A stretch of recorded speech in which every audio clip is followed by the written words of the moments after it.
பூரி குருமா செய்யறதுக்கு ஒரு 3 ஸ்பூன் எண்ணெய் ஊத்திக்கோங்க. இதோட கொஞ்சமா கடுகு நல்லா பொரியட்டும். கடலைப்பருப்பு,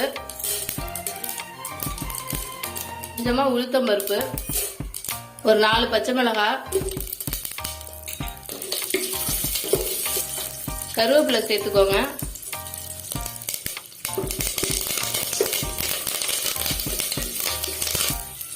இதோட வெங்காயம் ஒரு 2 வெங்காயம் எடுத்து நீளமா கட் பண்ணி வச்சிருக்கேன். உங்களுக்கு தேவையான அளவுக்கு எடுத்துக்கோங்க.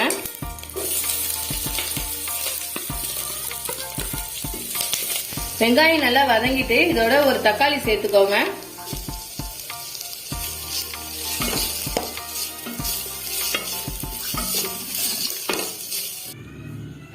ஒரு 4 உருளைக்கிழங்க நல்லா குக்கர்ல போட்டு வேக வச்சு நல்லா கையால மசிச்சு வச்சுக்கோங்க. இது மாதிரி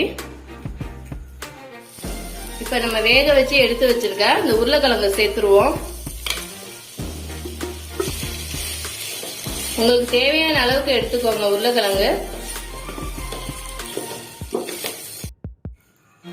கடலைமாவு 1 கப் எடுத்துக்கோங்க. உங்களுக்கு எந்த அளவுக்கு குருமா தேவையோ அந்த அளவுக்கு எடுத்துக்கோங்க. கடலைமாவை நல்லா தண்ணி சேர்த்து நல்லா கரைச்சி எடுத்துக்கோங்க. இதோட கொஞ்சமா மஞ்சத்தூள் சேர்த்துக்கோங்க. இப்ப இதோட தண்ணி சேர்த்து நல்லா கரைச்சி எடுத்துக்கோங்க. நம்ம கரைச்சி எடுத்து வச்சிருக்க இந்த கடலைமாவை சேர்த்துருவோம். அடுப்பை லோ ஃப்ளேம்ல வச்சுக்கோங்க. கொஞ்சமா உப்பு ஆட் பண்ணிக்கோங்க. தேவையான அளவு சேர்த்துக்கோங்க.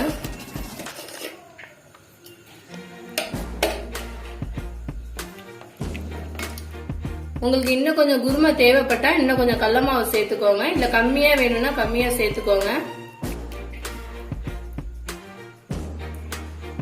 ஒரு 5 நிமிஷம் நல்லா மூடி போட்டு வச்சிருங்க. அப்பதான் இந்த கடலை மாவுல உள்ள அந்த பச்சை வாடையெல்லாம் போகும். இப்ப குருமாவை ஓபன் பண்ணிடலாம். ஒரு 5 நிமிஷம் ஆயிடுச்சு. அவ்வளவுதாங்க, குருமா ரெடி ஆயிடுச்சு. நம்ம இப்ப அடுப்பை ஆஃப் பண்ணிடலாம்.